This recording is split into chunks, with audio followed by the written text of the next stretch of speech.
to Legislation and Regulation Committee meeting.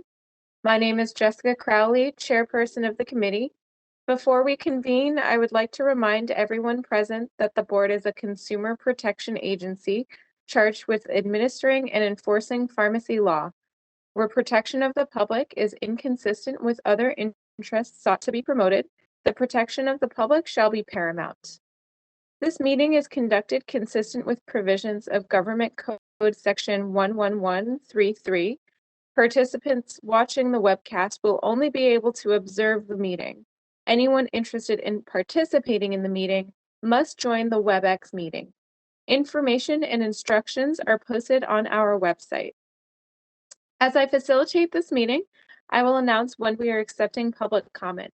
I have advised the meeting moderator to allot 3 minutes to each individual providing comments. This approach is necessary to facilitate the meeting and ensure committee has the opportunity to complete its necessary business. I would like to ask staff moderating the meeting to provide general instructions to members of the public participating via Webex. Thank you, Madam Chair. Before we get started, I would like to remind committee members and senior staff who are not speaking to mute their microphones. If I detect background noise during the meeting as a result of unmuted microphones, I will interject with a brief friendly reminder or simply mute the microphones. To facilitate public comment, we will be utilizing the Webex question and answer feature, also referred to as a Q&A panel. When the committee chair reaches a point in the agenda at which public comment is appropriate, public comment will be requested. At the committee's direction, I will turn on and announce the opening of the Q&A feature. It is not necessary to identify yourself in order to make public comment. Please note that the Q&A feature is being used only as a means for members of the public to represent that they would like to make a verbal comment. Once given permission to unmute, the member of the public may unmute themselves and verbally state their comment. The Q&A feature is not to be used for typing out questions or for committee members to communicate with one another. If any of the attendees uses a profane name, they will not be called upon to prevent members of the public from being subjected to profane language. While you are free to express criticism or negative views, for the sake of members of the public participating on the call, please do not use profane language when making public comments to the committee. And with that, I return the floor back to you, Madam Chair. Thank you. I would like to now take a roll call to establish a quorum. Members, as I call your name, please remember to open your line before speaking. Vice Chair Jose de la Paz. I don't think I saw him on. Sung Oh. I'm here. Thank you. Marie Serpa. Licensee member present. Thank you. Nicole Tebow. Hi, I'm here. I'm having a little trouble with my video, but I'm working on it. Great, thank you. Thanks. A quorum has been established. Members, we have a full agenda for our meeting today, including consideration of a number of legislative measures. I truly appreciate all of your time and commitment to the board and California consumers. I ask everyone participating today to be respectful of the work before the committee today. We encourage participation by members of the public throughout our meetings at appropriate times. The committee respectfully requests that when comments are provided, they are done so in a professional manner consistent with how the board conducts its business. I will now open the meeting for public comments for items not on the agenda. I would like to remind members of the public that you are not required to identify yourself, but may do so. I would also like to remind everyone that the committee cannot take action on these items except to decide whether to place an item on a future agenda.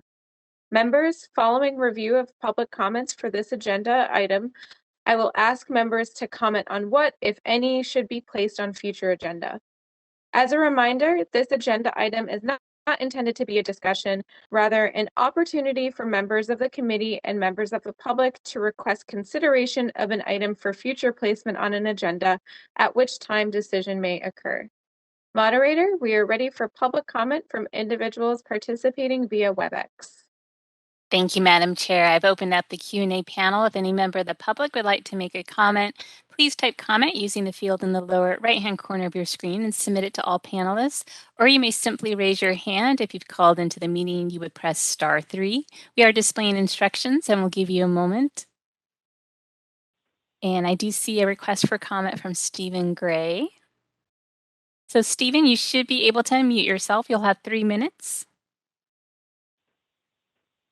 I want to bring up a subject that was already discussed at this morning's licensing committee, but this is a different audience, and I think it's important.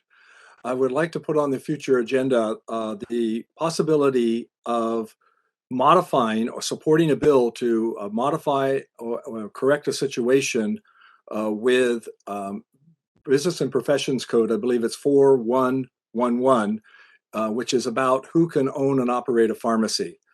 In the last session, last year, AB 1533 changed the law in the 4052, the Pharmacist Practice Act, to allow all pharmacists to participate in collaborative practice agreements in which they would be prescribing medications.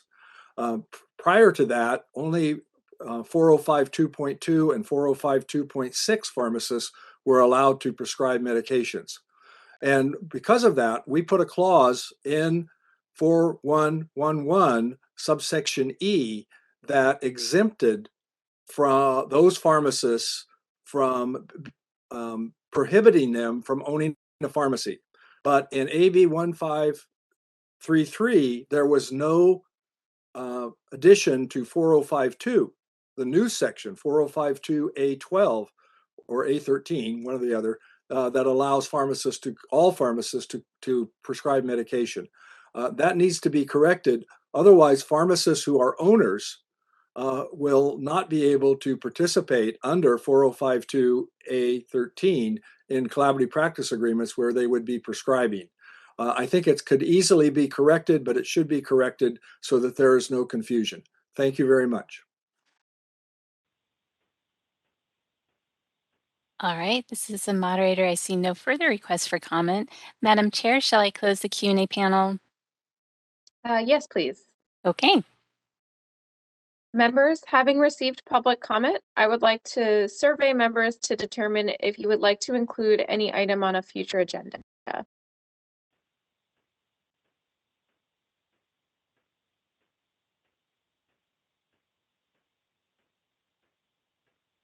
Okay, doesn't sound like we have any comments from our members. Thank you. Moving on to agenda item 3, approval of April 26, 2022 committee meeting minutes. Members, included in the meeting materials is draft minutes from the committee's April 26, 2022 meeting. Members, as we begin, I will ask if members have questions or comments on the drafted minutes from the April 26, 2022 meeting. I would also entertain a motion. All right, Chair Crowley, I can make a motion to approve the minutes from the April 26, 2022 committee minutes. Do we have a second?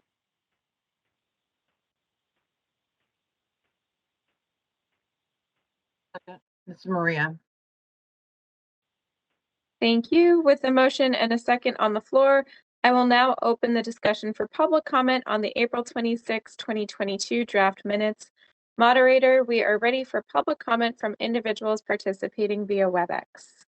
Thank you, Madam Chair. I've opened up the Q&A panel, and if any member of the public would like to comment on agenda item 3, please type comment using the field in the lower right-hand corner of your screen and submit it to all panelists, or you may simply raise your hand. If you've called in, you would just press *3. We will give you a moment.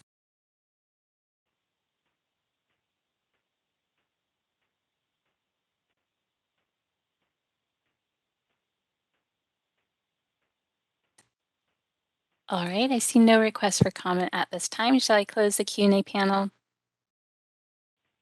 Yes, please. Okay. With a motion and second and no public comment received, I will now take a roll call vote. Starting with Vice Chair Jose de la Paz isn't here. Sung Oh. Yes. Thank you. Maria Serpa. Yes. Thank you. Nicole Thibault. I abstain. Thank you. I abstain. I wasn't here either. Are we able to get those approved? I'm not sure if that. Yes, it's okay. Well, I'll let Anne or Eileen speak.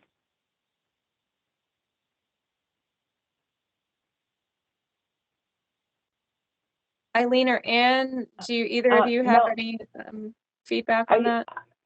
No, I think then we only have 2 members of the committee voting for. If you weren't at the meeting, you don't have to be at the meeting to vote for the minutes. I know some people will abstain, but it's not necessary. I don't know if that changes anybody's mind with respect to the vote. Okay, I would change my vote then, if it's okay that I don't abstain, I would be okay approving those minutes. This is Nicole. I would also feel okay approving the minutes. Great, so it sounds like that has been approved.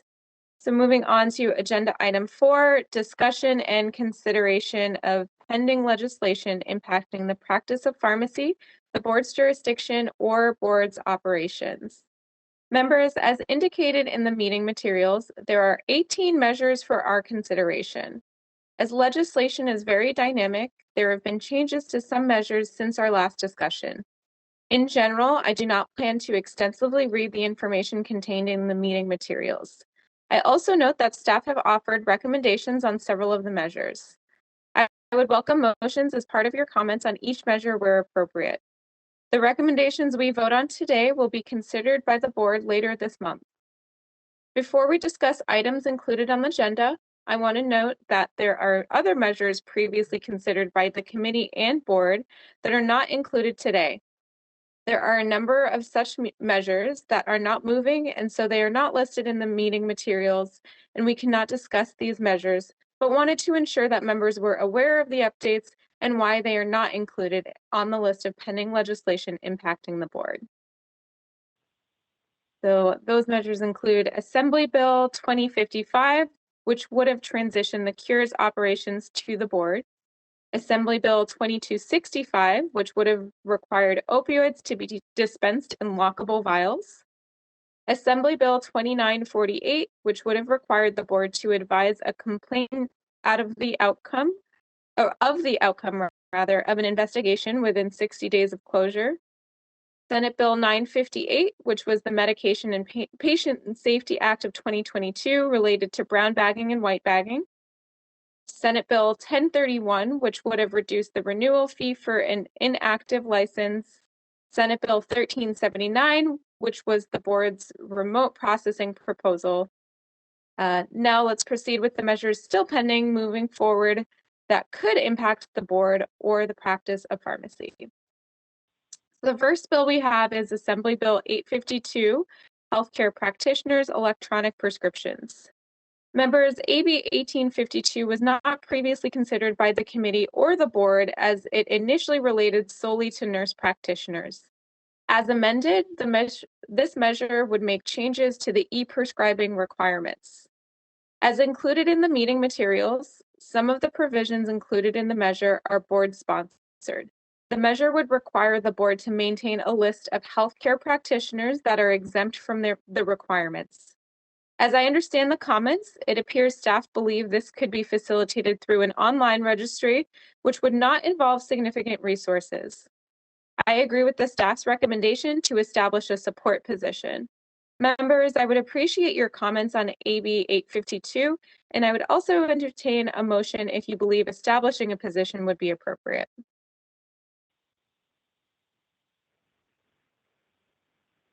Hi, this is Maria. I move that we support this measure. I second Maria's motion. This is Song. Sorry. Thank you. With a second in motion, and looks like, oh, moderator, we are ready for public comment from individuals participating via Webex. Thank you, Madam Chair. I've opened up the Q&A panel. If any member of the public would like to make a comment, please type comment using the field in the lower right-hand corner of your screen, or simply raise your hand. If you've called in, that would be *3. We'll give you a moment.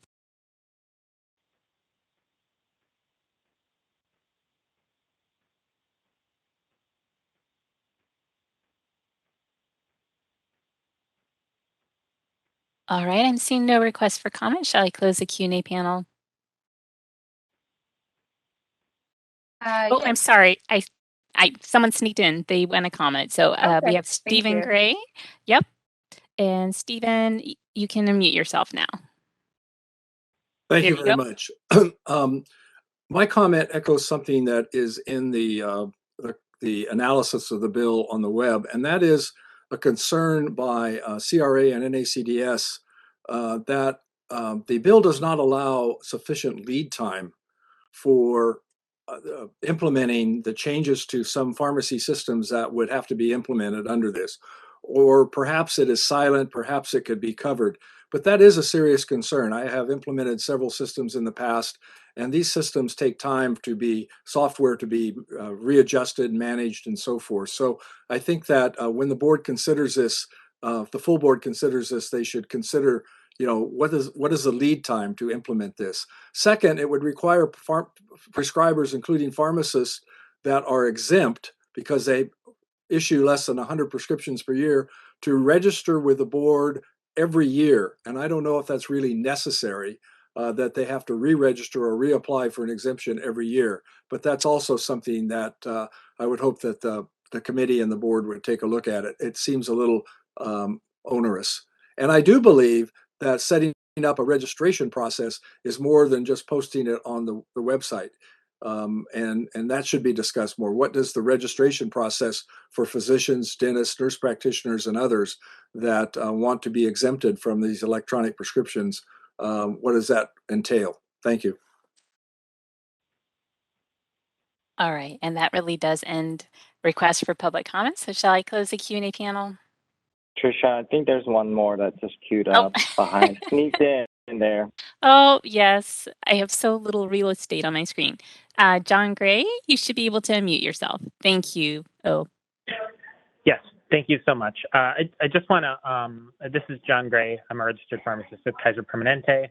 I just want to echo the comment made by Steve Gray that as the bill is currently, as the changes to 688 are currently written, it may not allow for enough lead time once there is a mechanism to allow for electronic forwarding or electronic transfers of controlled substance prescriptions.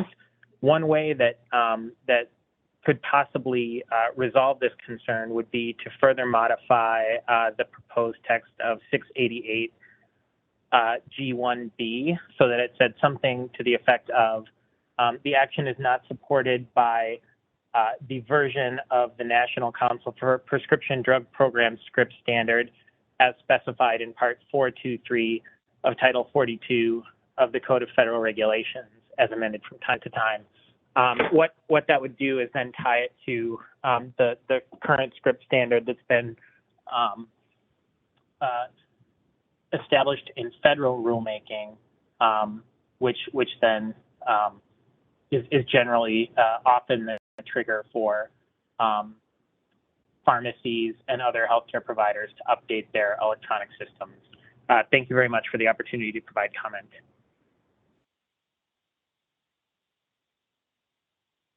All right. So I see no further requests for comment. Shall we close the Q&A panel? Yes, thank you. You're welcome. With a motion and second and public comment received, I will now take a roll call vote. Sung Oh. Yes. Thank you. Maria Serpa. Yes. Thank you. Nicole Tebow. Yes. Thank you. And I vote yes, the motion passes. Assembly Bill 1328, Clinical Laboratory Technology and Pharmacists. This measure would amend several provisions of the Business and Professions Code to expand authority for pharmacists to perform CLIA-waived tests, either approved or authorized by FDA upon patient request or hospital authorization, provided that there is a valid and respective CLIA certificate of waiver and laboratory license with some exceptions. Further, this measure would amend pharmacy law to declare that pharmacy practice is a patient and public health-oriented health service that is continually evolving to include more sophisticated and comprehensive patient care and public health activities. There have been no changes to the measure, and it appears there are no updates available on its status. The board previously established a support position. I respect the board's current support position as well. Members, do you have any comments on AB 1328?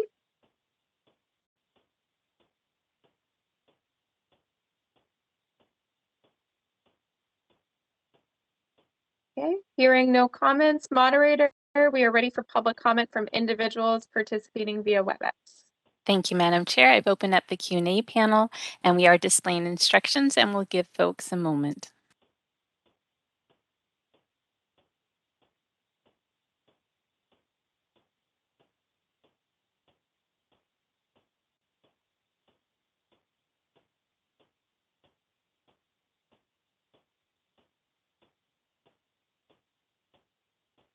All right, I see no request for comment at this time. Shall I close the Q&A panel? Yes, thank you. You're welcome. Number 3 on this item, Assembly Bill 1662, Licensing Boards, Disqualification from Licensure, Criminal Conviction. Members, AB 1662 would allow a prospective application to request a pre-application determination based on information provided by the prospective applicant regarding their criminal conviction. It would also require the board to determine if the prospective applicant could be disqualified from licensure based upon the information submitted with the request. The measure was amended April 27th.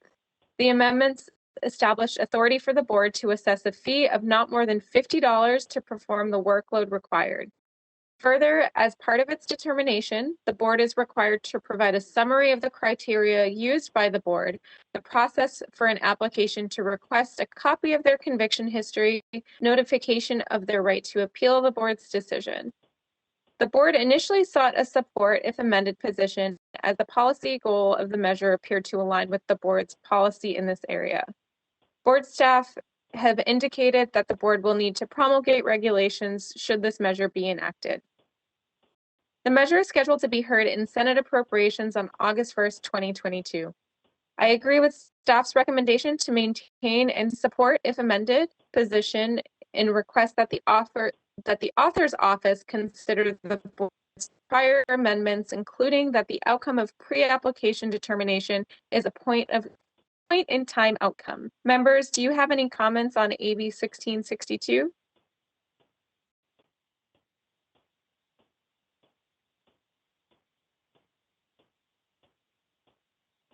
Okay. Hearing none, moderator, we are ready for public comment from individuals participating via Webex. Thank you, Madam Chair. I've opened up the Q&A panel. If any member of the public would like to make a comment, please type comment using the field in the lower right-hand corner of your screen and submit it to all panelists. Or you may simply raise your hand. If you've called in, that would be *3. We'll give you a moment.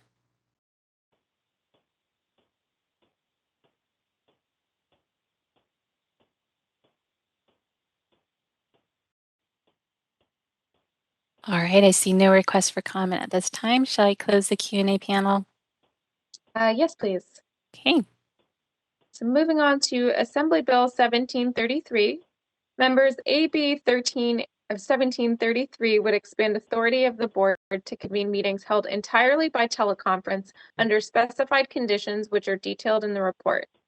Regrettably, the hearing on this measure was postponed by the committee. The board established a support if amended position during the April board meeting. The data provided in the meeting materials demonstrates that remote meetings expand access to participation in meetings, including by individuals who may not otherwise be available to participate because of health, costs, or other barriers. This transition back to in-person meetings indicated that members of the public largely prefer to continue to participate via Webex. As indicated in the meeting materials, we are able to resume full teleconference meetings for an additional year because of temporary changes to the government code.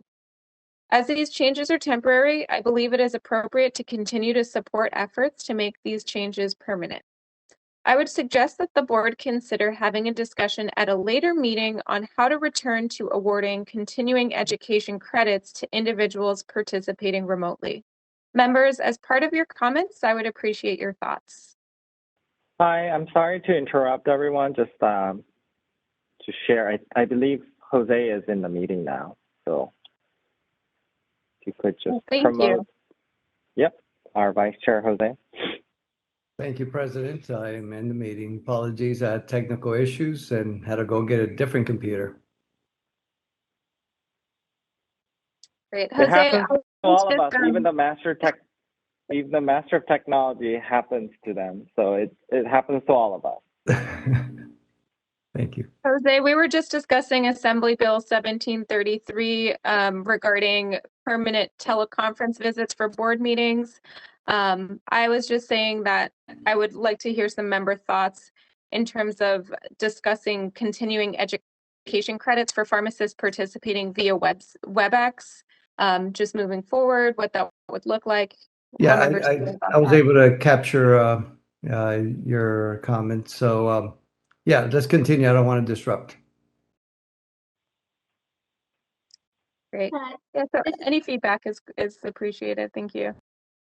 This is Nicole. I just wanted to say, yes, I totally agree with you about making a way for people to get the continuing education credits. I know that's something people have asked about a lot. I also, you mentioned it in your comments, but really want to flag that even though this was not the intention of this bill really gets at equity and accessibility. So I think it's really important that I'm really hopeful that this moves forward because this really makes a difference for a lot of people. Thank you, Nicole. Does anyone else have any comments? I totally echo Nicole's comment, and I think that this bill is not just about cost savings, it's about just everyone able to participate, providing ability for everyone to participate in a very equitable fashion. But also the bill has I think has good guardrails, such as requiring at least one physical location, have one person there. So I think that this is not going to move forward this legislative session, but I really do hope and we can maintain our support for the similar bills that may come next year. Thank you. Hearing no additional member comments, moderator, we are ready for public comment from individuals participating via Webex. Thank you, Madam Chair. I've opened up the Q&A panel. If any member of the public would like to comment, please type comment using the field in the lower right-hand corner of your screen and submit it to all panelists, or you may simply raise your hand. I do see Stephen Gray would like to make a comment. And Stephen, you should be able to unmute yourself. Thank you very much. I support completely the ability of more and more Californians being able to participate. And by participate, I mean submit comments. But I think that the bill should require that the board members all meet at the same place that the public can meet. And this is for two reasons. The quality of input is much better. Relationships and trust can be built with those meetings, not only between the board in general and the public and the profession, but also between the board members themselves. And for those of us that have been involved with the board meetings for a long time, I suggest that you talk to previous board members and ask them, what has been lost by the fact that the board members themselves don't get together in the same place on a regular basis.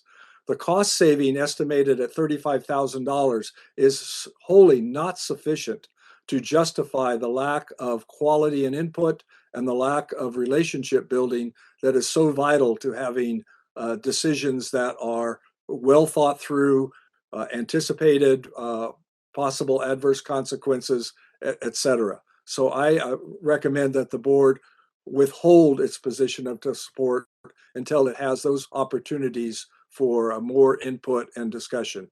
Thank you. All right, our next comment is from Paige Talley. And Paige, you should be able to unmute yourself. Thank you.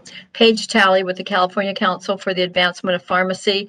I just want to say that we completely agree with Dr. Gray, and it's vital that all the board members be in the same place and that the public can attend if they want to. I think the conversations are more robust, and that in and of itself is important. Thank you.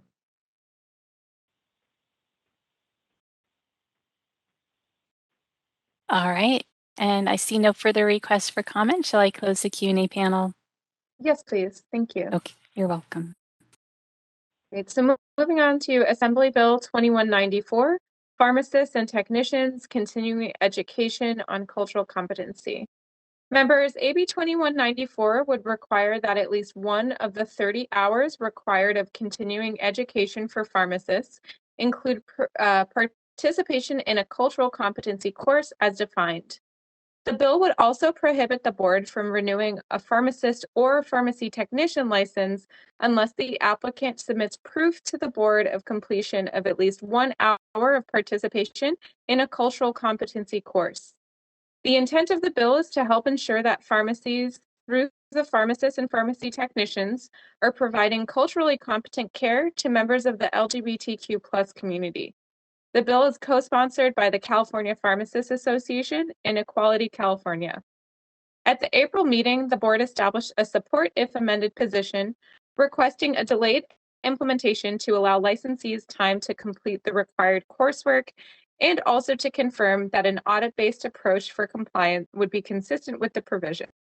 It is my understanding that the author's office has confirmed that an audit-based approach for compliance is appropriate and will be amending the measure to delay implementation. I support this measure as I think it is an important first step in opening doors for education in this area, but I wish it were a bit more inclusive to other marginalized communities. I'd like to point out that with such a diverse population, California pharmacists may differ in the cultural competency training that would best help them serve their specific patients. For example, a pharmacist with multiple deaf or hard of hearing patients would potentially benefit from a continuing education on cultural competency, serving patients with disabilities, health literacy, or utilization of ASL interpreters in pharmacies. Other marginalized communities that need better care include, but are not limited to, undocumented residents, patients who speak English as a second language, patients with poor literacy, and residents with poor social determinants of health. This measure highlights an important issue for us, and I agree with the staff recommendation to maintain a support if amended position and monitor for amendments to be incorporated. In addition, I think it appears appropriate to schedule discussion on how we can promote education on other marginalized communities and perhaps development of a policy statement in this area. Members, as part of your comments, I would appreciate your thoughts.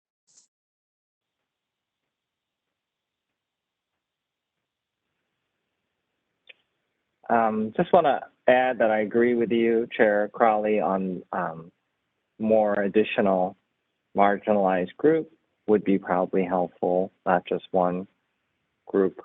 So that's it. Thank you, Sung.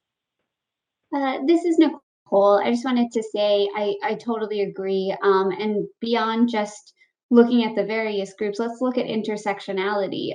We know that Black men who have sex with men have far worse outcomes than their white counterparts, for example, in the LGBTQ community. So there's a lot of overlap.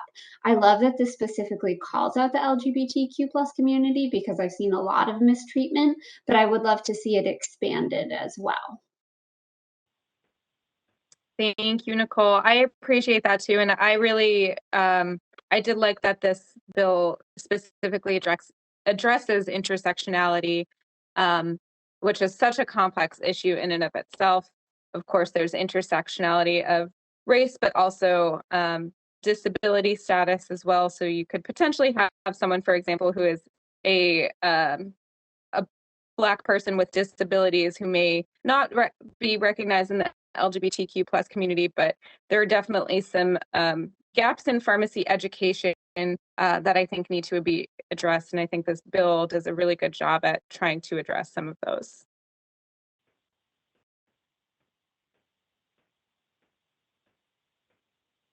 Do we have any thoughts on developing a policy statement in this area moving forward?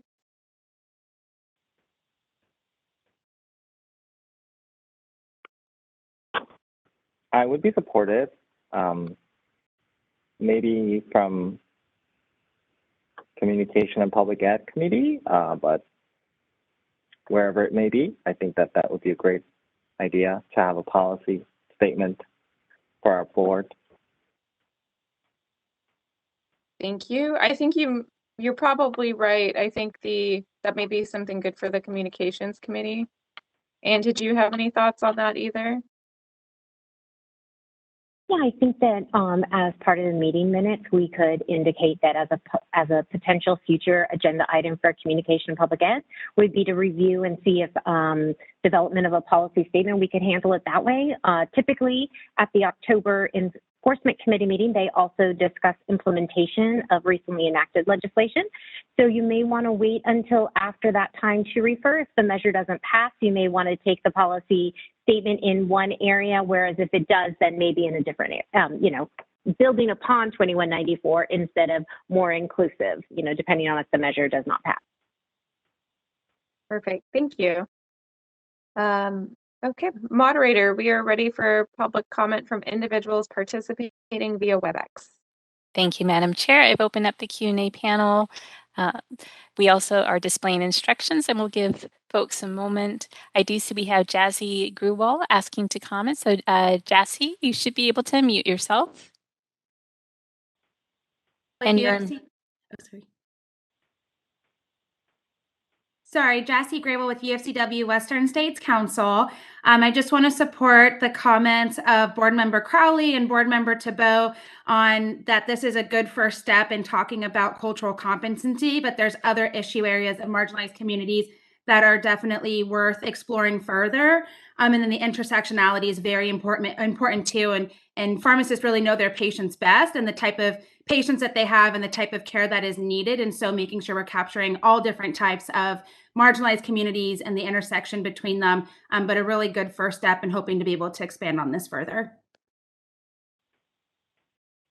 And the next comment is from Paige Talley. Paige, you should be able to unmute yourself.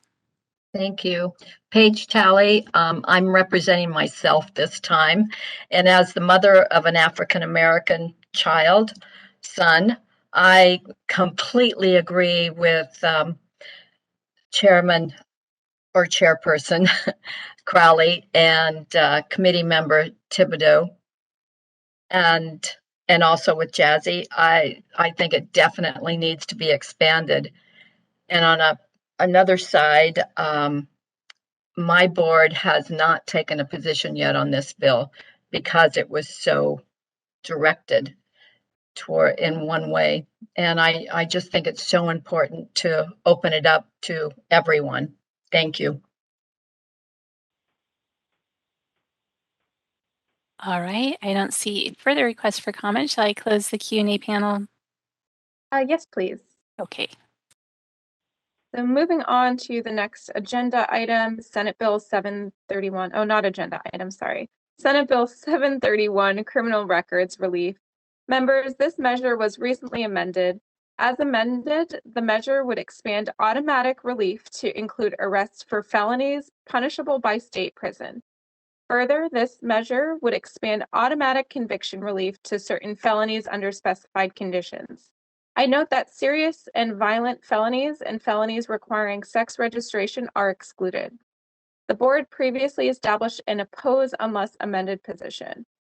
While I appreciate the intention of the bill may have been to seek remedy some of the injustices and racial disparities, specifically in regards to a disproportionate number of arrests among Black and Latino Californians, I struggle with the implementation approach. However, as it is taking discretion away for us to make a decision consistent with the board's mandate, I think there may be some felony drug offenses, for example, that the board should be able to consider as part of its licensing decision. As an example, there is a spectrum of drug-related offenses, and I believe the board should have the discretion to make the decision on appropriate outcome for an individual with previous felonies, which may differ for an individual, for example, with marijuana convictions versus an individual that manufactured methamphetamine that is now seeking licensure. For these reasons, I support the board's current oppose unless amended position. Members, I would appreciate your comments and thoughts. I would share the same concern that you just shared with us. I think we should maintain the oppose unless amended, maintain that. Thank you. Thank you.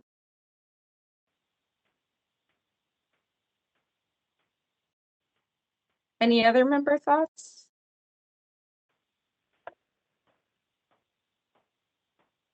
Okay.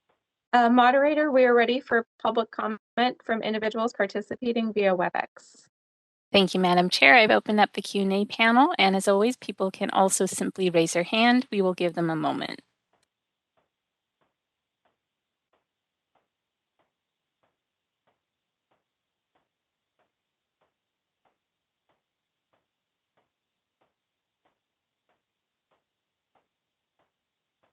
All right, I see no request for comment. Shall I close the Q&A panel? Yes, please. Okay. Yep. Senate Bill 872, pharmacies and mobile units. Members, since Senate Bill 872 was amended on June 15th, the policy goal remains the same, providing for the use of mobile units to bring pharmacy services to Californians that may not otherwise have access.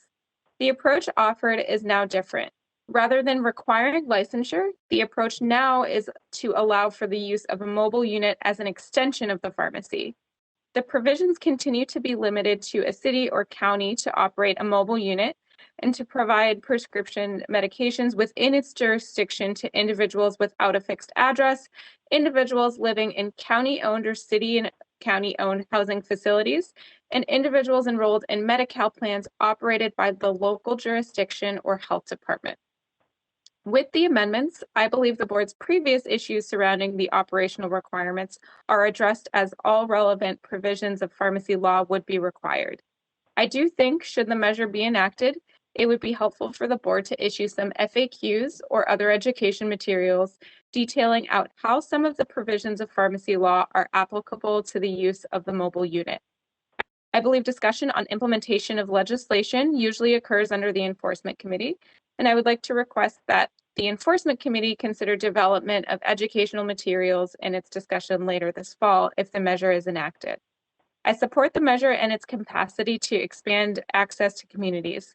I agree with the staff's recommendation to change the board's position to support. Members, I would appreciate your comments on AB 852, and I would also entertain a motion if you believe establishing a position would be appropriate at this time. Hi, this is Maria. I'm speaking mostly about your suggestion about FAQs and information. I'm wondering if that would be better suited to go to the public ed. That's typically another location that could be considered. I'm not quite sure if enforcement would be the place to, unless we're developing regulations. Thank you. That's a good point out. Yeah, I would be open to other members' thoughts too on which committee would be most appropriate, and if it's just a specific in terms of implementation that we would like, that portion goes out to the enforcement and then education to another, but I don't know if it even makes sense to split that. So I'm definitely open to feedback from everyone.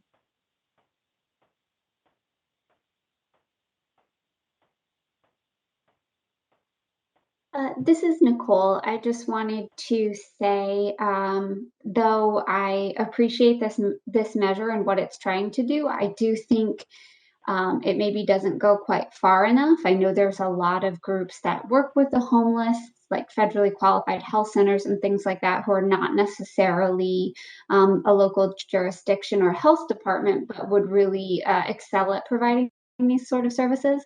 That being said, this seems like a good first step, so I would motion to move our position to support.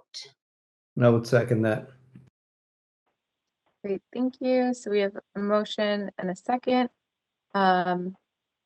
Moderator, I think we're ready for public comment from individuals participating via Webex. Thank you, Madam Chair. I've opened up the Q&A panel. If any member of the public would like to comment, please type comment using the field in the lower right-hand corner of your screen and submit it to all panelists. Or you may raise your hand if you've called in. That would be *3. And I do see we have a request for comment from Stephen Gray. And Stephen, you should be able to unmute yourself. Thank you. I also support the bill and its intention. It does raise a lot of questions, and most of the questions are going to be very specific, coming from those who propose to take advantage of this new law if it is enacted. And I think those should stay with the Enforcement Committee. The Enforcement Committee is the one that most closely addresses enforcement, the uniformity of what inspectors say when they get questions, and how to enforce. I'll give you an example that's already come up. These are mobile units. They are pictured as motorhomes where there's a driver in the front seat and the back of the motorhome is a pharmacy, and may have other activity in there such as a nurse practitioner or someone to help take care of the homeless. And the question came up, keys. One, does there need to be lockable separation from the driver who doesn't have it? So the driver won't have a key to the unit, but the pharmacist, which currently a pharmacist has to have a key to everything that's a pharmacy and nobody else, who else can have keys and who else can drive it around, to fill it up with gas or whatever has to be done. So there's a lot of detail that has to be sorted through. And I would recommend that this go to a healthy discussion by the Enforcement Committee, as of course, as well as staff. Thank you. All right, this is the moderator. I see no further requests for comment. Shall I close the Q&A panel? Yes, please. Okay. Thank you. So with a motion and a second, Chair Jose de la Paz. I vote yes. Thank you. Sung Oh. Yes. Thank you. Maria Serpa. Yes. Thank you. And Nicole Tebow. Yes. Thank you. And I vote yes, the motion passes.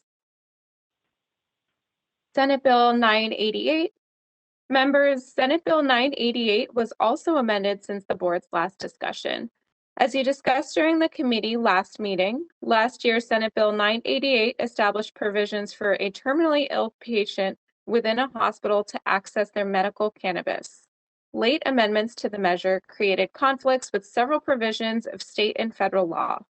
The amendments appear consistent with the language of the letter published in the Senate Journal, wherein the author's office conveyed the intentions of the measure. Although the approach now offered in the measure is different from the prior version, I believe the measure still remedies the conflicts created in last year's legislation. I agree with the staff's recommendation that the board's current position remains appropriate. Members, I would appreciate your comments.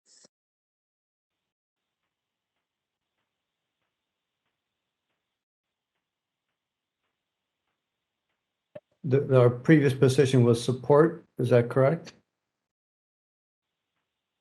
And then now it's to continue our support, is that correct? I believe so, yes. Yeah. All right, no questions for me.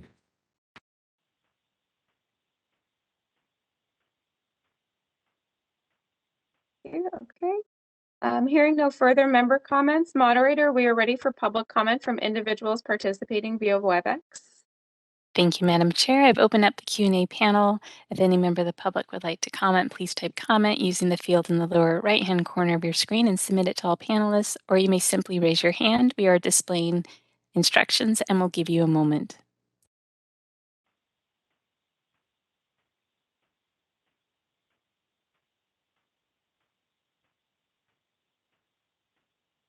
Okay, I see no requests for comment. Shall I close the Q&A panel? Yes, please. Okay. Thank you. Senate Bill 1237 would expand the provisions for a fee waiver for a member of the military called to active duty, and the term active duty would have the same meaning as active duty as defined in federal law. The measure will be considered by the Assembly Appropriations Committee on August 3rd. The board established a support position in April, and I believe that is still appropriate. Members, I would appreciate your comments. No comments for me at this time. Great, thank you. Hearing no comments, moderator, we are ready for public comment from individuals participating via Webex. Thank you, Madam Chair. The Q&A panel is available, and as always, people can raise their hand. We'll give them a moment.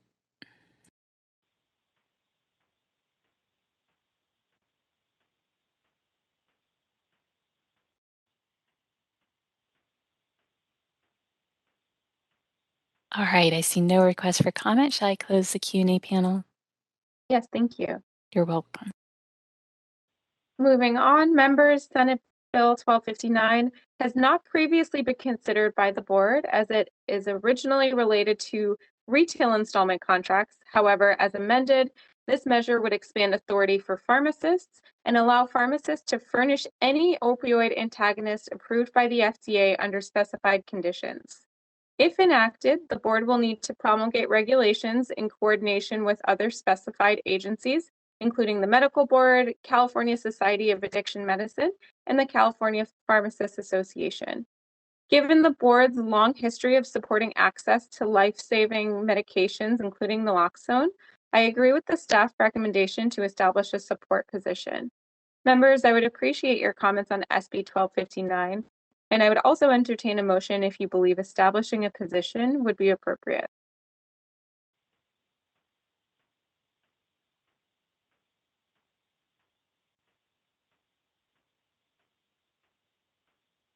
This is Nicole. Oh, sorry, go ahead. Go ahead, Nicole. I was just going to say I thoroughly believe that we should support this.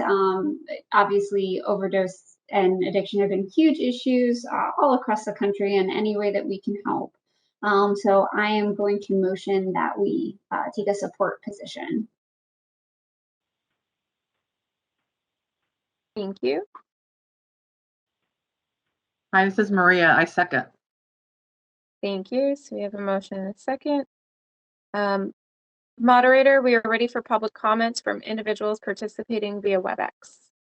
Thank you, Madam Chair. I've opened up the Q&A panel. If any member of the public would like to make a comment, please type comment in the lower right-hand corner of your screen and submit it to all panelists, or you may simply raise your hand. If you've called in, that would be *3.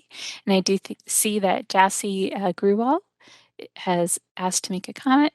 And Jassy, you should be able to unmute yourself. Yes, thank you. Hi, Jassy Graywell again with UFCW Western States Council. Since this bill was recently amended, we have not had a chance to take a look at the whole proposal, so don't have a position. But our comment would be that that the proposal also consult other types of organizations that represent workers in the pharmacy profession, like a labor union, so that a labor union would be added to that list of who is consulted, so that we can solicit our members' feedback in the implementation process. Thank you.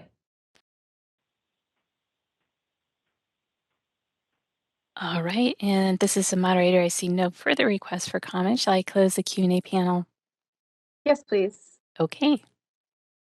Thank you. So with a motion and a second and public comment received, I will now take a roll call vote. Vice Chair Jose de la Paz. Yes. Thank you. Sung Oh. Yes. Thank you. Maria Serpa. Yes. Thank you. And Nicole Thibault. Yes. Thank you. And I also vote yes. The motion passes. Senate Bill 1346 would expand provisions for redistribution of unused donated medications. The measure has been amended since our last discussion, after which the board established an oppose unless amended position. Amendments expand the entities authorized to donate medications to redistribution programs. The amendments also limit expansion of specified provisions for redistribution programs to specified counties and place a sunset date on the county programs. I note that the board will be required to submit a legislative report.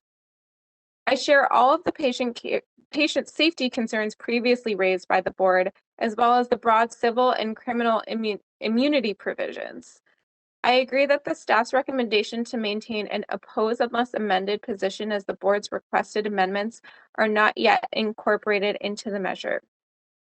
Should the measure pass, I suggest that staff, as part of its evaluation and assessment of these programs, pay special attention to IV and infused medication if they are allowed to be redistributed under a county program.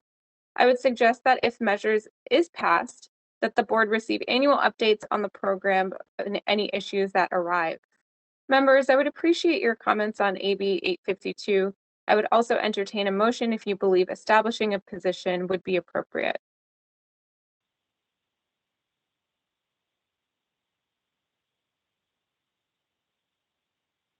So is the recommendation to change from oppose unless amended, is that the ask as well? Hey, this is Anne. I apologize. I don't know that my meeting materials were clear. The recommendation is to maintain the oppose unless amended position. Many of the board's requested amendments have not been incorporated into the measure. I apologize. Okay, so no motion is needed to maintain, correct? Or do we need to make a motion for that? That's correct. No, Sorry that's about correct. that. Okay. All right, thank you. No questions for me.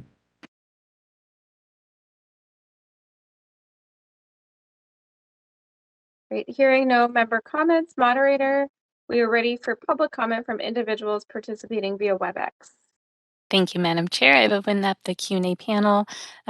Also, we are displaying instructions. If anyone would like to make comment, you may use the Q&A panel or raise your hand.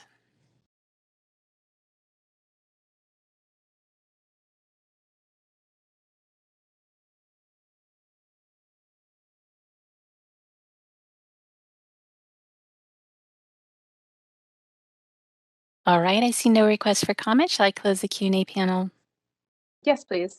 Okay. Thank you. So moving on to regulations. Members, the remaining items are for information only. As detailed in the meeting materials and associated attachments, the board has a number of regulations in various stages of promulgation. I do not intend to review each as the information is contained in public materials. I know that the board has 2 regulations undergoing final review by the Office of Administrative Law, including one related to temporary closures. The board has 3 undergoing final review by the DCA, or Business Consumer Services and Housing Agency. In the meeting materials, it appears that the regulation related to pharmacy technicians will need to be considered by the board during its meeting next week. The board has 4 regulations undergoing pre-notice review by the DCA. Members, do you have any questions or comments on any of the regulations included?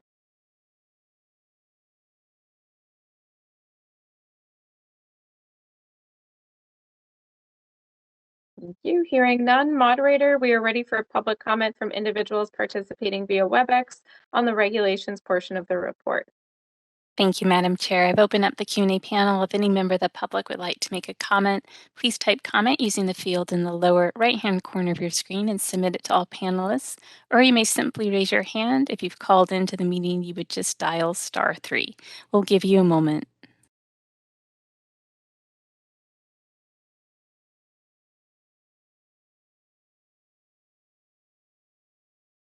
All right, I see no requests for comment at this time. Should I close the Q&A panel? Yes, please. Thank you. You're welcome. Agenda item 8, discussion and consideration of committee strategic goals. Members, the board's strategic plan includes 6 strategic goals or objectives for our committee. The meeting materials detailed both the objectives and status if action is undertaken. I believe all of the strategic objectives are still appropriate and would appreciate member comments. Being new to the committee and serving as the chair, I would appreciate feedback from members if there is a specific objective you would like the committee to focus on in the new fiscal year. I do note that some of these objectives will be ongoing as the committee continues to monitor legislation. I will use your comments as I set agendas for future meetings. Do we have any comments from members? No changes, from my end. I think everyone's just needs a little bit of caffeine. Everyone's a little bit quiet today, but besides that, no comments. I think the goals that we established previously are still relevant. Thank you, Jose. Okay. Hearing no additional comments, moderator, we are ready for public comment from individuals participating via Webex on the regulations portion of the report, or the strategic goals portion, sorry. Thank you, Madam Chair. I've opened up the Q&A panel. If any member of the public would like to make a comment, please type comment using the field in the lower right-hand corner of your screen and submit it to all panelists, or you may raise your hand. We are displaying instructions and we'll give you a moment.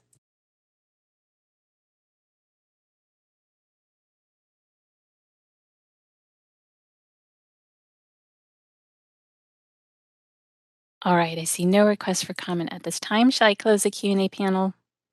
Yes, please. Okay. Heading into future committee meeting dates, members, our next meeting is set for April 26, 2023. Before we adjourn today, I would like to thank everyone for your time and participation. Thank you, everyone. Thank you. Good job, Madam Chair. Thanks. Great job.